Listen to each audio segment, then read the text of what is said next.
जब आप royal families के बारे में सोचते होंगे तो आपको लगता होगा कि दुनिया की सभी रॉयल फैमिलीज अमीर अमीर और सिर्फ अमीर ही होते हैं। तो आप ये बहुत ही गलत सोचते हैं। ऐसे बहुत सारे रॉयल फैमिलीज हैं जो अपने अय्याशी की वजह से गरीब होते चले गए हैं और आज ये सारे रॉयल फैमिलीज आम जिंदगी बिताने के लिए मजबूर है। तो आज हम ऐसे ही 10 रॉयल फैमिलीज के बारे में जानेंगे। Number 10, the house of Bernadotte. Sweden के इस शाही घराने का नेतृत्व किंग कार्ल 6 गुस्ताफ करते हैं और इस शाही घराने का टोटल नेटवर्थ लगभग 513 करोड़ रुपए है और आज के इस लिस्ट में यह सबसे अमीर शाही परिवार है। इनका ज्यादातर संपत्ति, इनकी प्रॉपर्टी, कुछ इन्वेस्टमेंट्स और स्वीडन गवर्नमेंट से इनके वेतन के रूप में आता है। वहीं 2020 के एक रिपोर्ट के अनुसार कोविड के दौरान इनके पास पैसों की कमी पड़ गई थी। ऐसा इसलिए हुआ था क्योंकि शाही महल को 2020 में बहुत ही कम टूरिस्ट इसे देखने के लिए आए थे। इसी कारण यह शाही महल मात्र 66 करोड़ ही कमा पाया था और यह पैसा यहाँ के शाही परिवार और स्वीडिश वित्त मंत्रालय को जाता है। इसमें चिंता की बात यह है कि अगर इस शाही महल के रख रखाव के लिए ढंग से पैसा नहीं मिला तो यह शाही महल खंडहर में बदल जाएगा। Number 9, house of Dlamini. Eswatini और स्विट्जरलैंड के शाही घराने का नेतृत्व किंग स्वाति III द्वारा किया जाता है और ये यहाँ के अंतिम पूर्ण सम्राट हैं। फोर्ब्स के एक रिपोर्ट के अनुसार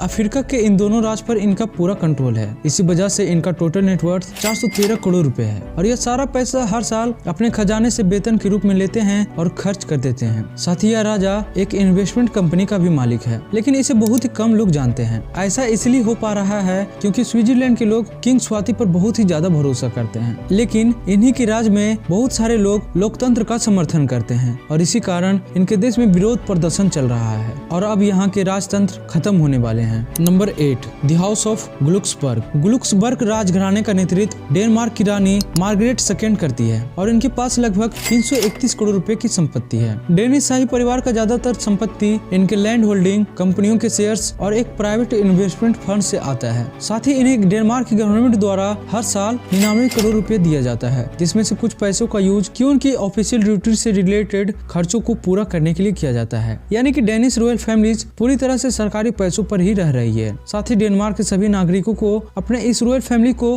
हर साल 173 रुपए दान में देना पड़ता है। Number 7, house of orange Nassau. इस राजघराने का नेतृत्व नीदरलैंड के राजा विलियम अलेक्जेंडर करते हैं, जिनकी संपत्ति लगभग 289 करोड़ रुपए होने का अनुमान है। देखो, विलियम अलेक्जेंडर एक राजा हैं और इन्हें राजा होने के नाते सरकारी कामों के लिए बहुत सारा समय और ऊर्जा को खर्च करना पड़ता है। बिजनेस इनसाइडर के अनुसार इसी कारण नीदरलैंड गवर्नमेंट विलियम अलेक्जेंडर को अपने परिवार के खर्चों को कवर करने के लिए हर साल 331 करोड़ रुपए देती है। साथ ही यह बजट इनके विदेशी दौरे और आधिकारिक दौरे साथ ही बहुत सी अलग खर्चों को कवर करती है। हालांकि 2014 में इनके प्राइवेट फ्लाइट्स के खर्चों को इस बजट से हटा दिया गया था, लेकिन हमें नहीं लगता कि किंग विलियम अलेक्जेंडर इससे बहुत ज्यादा परेशान हुए होंगे क्योंकि उनकी अधिकांश संपत्ति उनके पर्सनल फॉर्चून यानी रियल एस्टेट और सेल ऑयल के स्टेक से आती है। Number 6, house of Oldenburg Norway. Norwegian शाही घराने का नेतृत्व किंग हेरोल्ड द्वारा किया जाता है और इनका कुल संपत्ति लगभग 248 करोड़ की है। इस रॉयल फैमिली को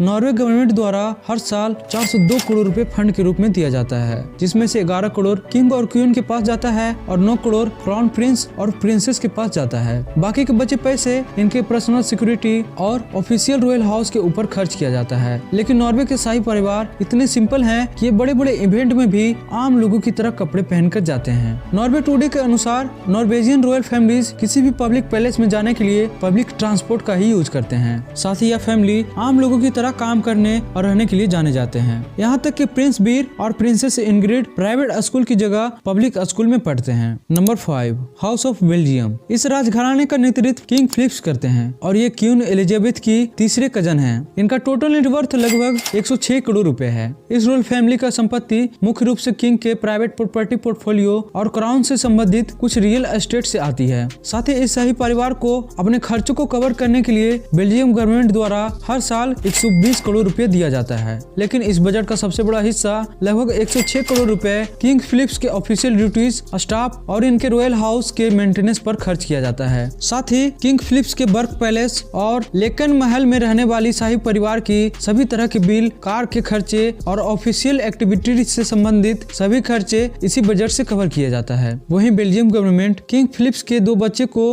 हर साल वेतन के रूप में पैसे देती है, जिसमें प्रिंस एस्ट्राइड को 2 करोड़ 94 लाख रुपए और प्रिंसेस लेवरेंट को 2 करोड़ 82 लाख रुपए दिया जाता है। Number 4, kingdom of tonga. Tonga साम्राज्य साउथ पैसिफिक में एक एक छोटा सा राज्य है और इसका राजा टोपो 6 है। इस शाही परिवार की संपत्ति में सिर्फ 41 करोड़ रुपए ही बचे हुए हैं। यह कोई चौंकाने वाली बात नहीं है, क्योंकि टोंगा में 1/3 लोग गरीबी रेखा से नीचे रहते हैं। इस राजा की एक और कहानी है जिसे जानकर आप चौंक जाएंगे। इंडिपेंडेंट मैगजीन के अनुसार किंग टोपो को कैलिफोर्निया में जेसी बोंगडोनोफ नाम का एक व्यक्ति की वजह से 215 करोड़ रुपए का नुकसान हो गया था, जो कि किंग के वित्तीय सलाहकार थे और ये पहले बैंक ऑफ अमेरिका के लिए काम करते थे। लेकिन गजब की बात यह है कि इस सलाहकार से इतना बड़ा नुकसान होने के बाद भी किंग टोपो ने इस सलाहकार यानी कि मिस्टर बोंगडोनोफ को टोंगो का ऑफिशियल कोर्ट रजिस्टर बना दिए। Number 3, house of Bourbon Anjou of Spain. इस राजघराने का नेतृत्व किंग फिलिप 6 करते हैं, जो यूरोप के सबसे धनी राजघरानों में से एक थे। लेकिन अब दूसरे राजघरानों की तुलना में यह गरीब राजघरानों के रूप में गिने जाते हैं। रॉयल एस्टेट के अनुसार इनका टोटल नेटवर्थ लगभग 19 करोड़ रुपए ही है। यह भी पहली बार हुआ है जब किसी स्पेनिश मोनार्क ने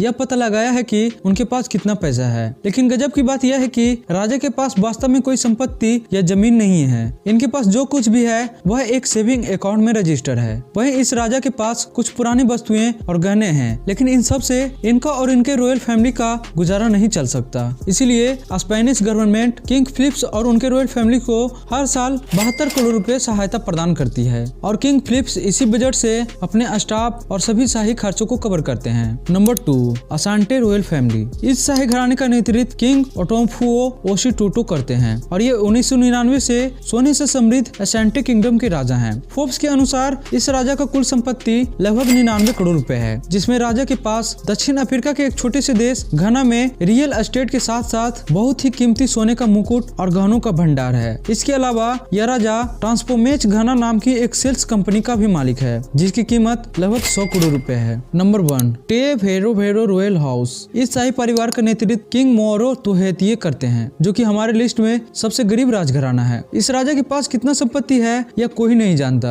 लेकिन इनके पास कुछ नहीं होने के बाद भी न्यूजीलैंड गवर्नमेंट से दूसरों राजाओं की तरह कुछ नहीं मांगते हैं और असल में यह राजा न्यूजीलैंड के सबसे गरीब क्षेत्रों में रहते हैं। people.ai वेबसाइट के अनुसार इनके पास केवल 2 करोड़ 70 लाख रुपए है, जो आम लोगों के लिए बहुत बड़ा अमाउंट है, लेकिन यह पूरी दुनिया में एक राजा के रूप में गिने जाते हैं। इसलिए दूसरे राजाओं के कंपैरिजन में यह गरीब ही कहलाएंगे। किंग मोरी कैमरे से दूर रहने का कोशिश करते हैं और अपनी समस्याओं पर ध्यान देते हैं। और हाँ, अगर आप सबसे अमीर रॉयल फैमिलीज के बारे में जानना चाहते हैं तो लेफ्ट वाली वीडियो पे क्लिक करें।